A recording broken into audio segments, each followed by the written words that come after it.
I am Dr. Swati Gupta and today I am going to explain revealed preference theory.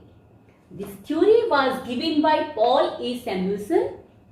Paul A. Samuelson ने कहा कि utility analysis जो martial ने दिया था या हिग्स का इंडिफरेंस कर्व एनालिसिस दोनों अनरियलिस्टिक एजम्पशंस पर बेस्ड है। अनरियलिस्टिक एजम्पशंस पर क्यों बेस्ड था?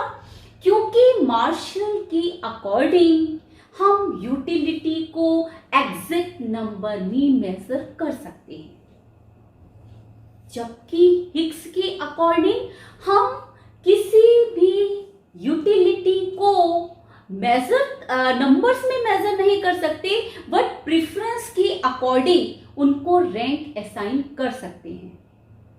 According to Samuelson, neither utility can be measured or preference can be obtained। इसलिए यह दोनों थ्योरी अनरियलिस्टिक एजम्पशंस पर बेस्ड थी, जबकि मार्शल के रिवील्ड प्रेफरेंस थ्योरी की मुख्य या मेन क्वालिटी क्या है? इन्होंने साइकोलॉजिकल बिहेवियर की जगह ऑब्जर्व्ड बिहेवियर पर फोकस किया और इसीलिए इनकी थ्योरी ऑब्जर्व्ड बिहेवियर पर बेस्ड है। इसकी थ्योरी पर आगे बढ़ने से पहले एजम्पशंस देख लेते हैं कि रिवील्ड प्रेफरेंस थ्योरी को कौन कौन सी एजम्पशंस पर रखा गया। फर्स्ट है रैशनैलिटी। अकॉर्डिंग टू सैमुएल्सन, ये तो मार्शल ने भी बोला है और हिग्स ने भी बोला है that consumer should be rational in behaviour. क्यों? क्योंकि हर कंज्यूमर अपनी मिनिमम इनकम से मैक्सिमम सेटिस्फेक्शन लेना चाहता है और सैमुएल्सन के अकॉर्डिंग व्यक्ति या कंज्यूमर अपनी गिवन बजट लाइन में लार्जर बास्केट ऑफ गुड्स को प्रेफरेंस देता है comparatively smaller basket of goods को। सेकंड है कंसिस्टेंसी।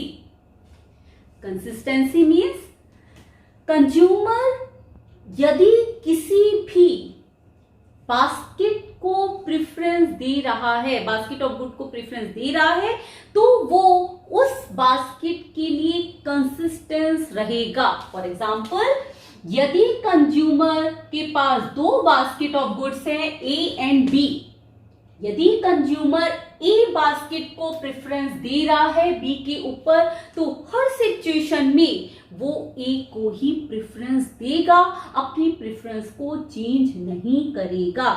यदि आप चाय को कॉफी के ऊपर प्रेफरेंस देते हो, यानी चाय को ज्यादा पसंद करते हो और चाय के प्रति प्रेफरेंस आपकी रिवील्ड है, तो आप हर सिचुएशन में चाय को ही प्रिफर करोगे in place of coffee.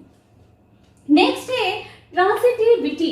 ट्रांसिटिविटी means यदि कंज्यूमर के लिए A is better than B, B is better than C and C is better than D या D is better than E, तो A is better than all these basket of goods।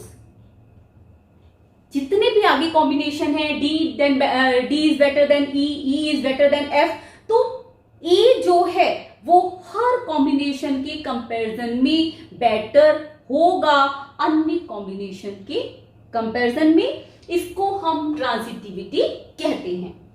Positive income elasticity of demand. Samuelson के according income elasticity of demand positive होती है। इसका क्या मतलब है? Income बढ़ने के साथ साथ डिमांड बढ़ती है और इनकम कम होने के साथ साथ डिमांड कम होती है, यानी दोनों के बीच में डायरेक्ट रिलेशनशिप होता है। नेक्स्ट है स्ट्रॉन्ग ऑर्डरिंग। दो ऑर्डरिंग होती है, strong ordering and weak ordering. Hicks का जो इंडिफरेंस कर्व एनालिसिस था वो वीक ऑर्डरिंग पर बेस्ड था। पहले हम देख लेते हैं वीक ऑर्डरिंग किसे कहते हैं। हिग्स के अकॉर्डिंग सपोज एक आईसी कर्व है, उस पर हम यदि कई कॉम्बिनेशंस बनाते हैं ए बी सी, सारे कॉम्बिनेशन एक इंडिफरेंस कर्व पर इंडिफरेंट होते हैं और कंज्यूमर को हर कॉम्बिनेशन से सेम लेवल ऑफ सेटिस्फैक्शन मिलता है। इसलिए कंज्यूमर अपनी प्रेफरेंस को रिवील नहीं कर पाता है, वो ए, बी और सी को इक्वल समझता है, इसलिए स्ट्रांगली अपनी प्रेफरेंस नहीं रिवील कर पाता है। यदि डी कॉम्बिनेशन है तो डी ऑब्वियसली हिक्स के अकॉर्डिंग इंफीरियर है, क्योंकि इस सिचुएशन में वो अपनी इनकम पूरी तरह से कंज्यूम नहीं कर पा रहा है। इसको हम वीक ऑर्डरिंग कहते हैं। हिक्स की थ्योरी वीक ऑर्डरिंग पर बेस्ड थी। नाउ सैमुअलसन की reveal preference theory strong ordering पर बेस्ड है।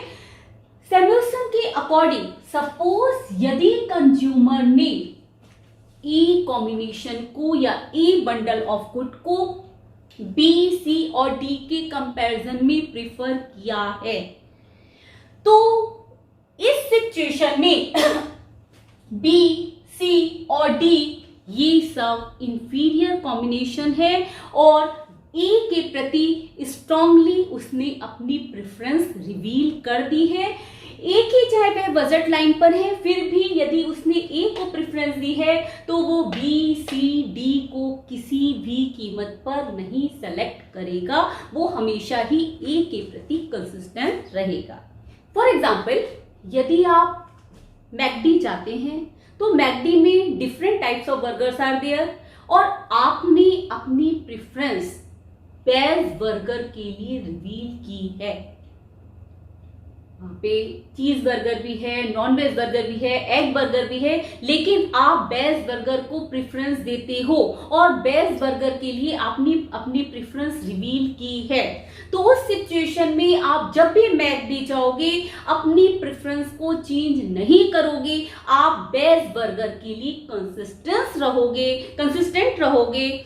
इसी को हम रिवील प्रेफरेंस थ्योरी कहते हैं, यानी आपने वेज बर्गर के लिए अपनी प्रेफरेंस रिवील कर दी है, आप किसी और बर्गर को उसके कंपैरिजन में प्रेफरेंस नहीं दोगे। इसको हम बोलते हैं कंसिस्टेंसी और यही सैमुअलसन की रिवील प्रेफरेंस थ्योरी है।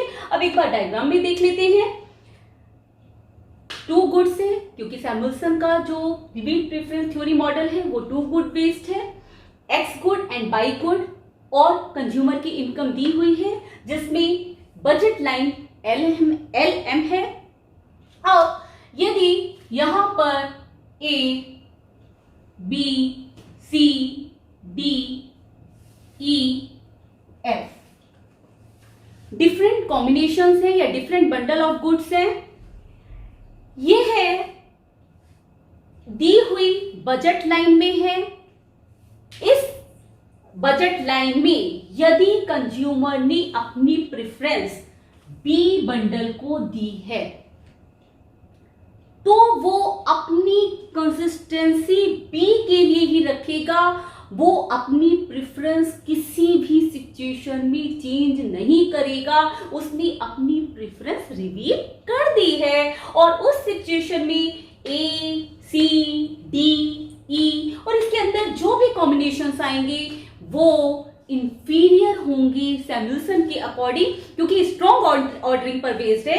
यदि एक बार कंज्यूमर ने अपनी प्रेफरेंस को रिवील कर दिया है तो वो किसी भी सिचुएशन में अपनी प्रेफरेंस को चेंज नहीं करेगा और अन्य बंडल ऑफ गुड्स उसके लिए इंफीरियर माने जाएंगे।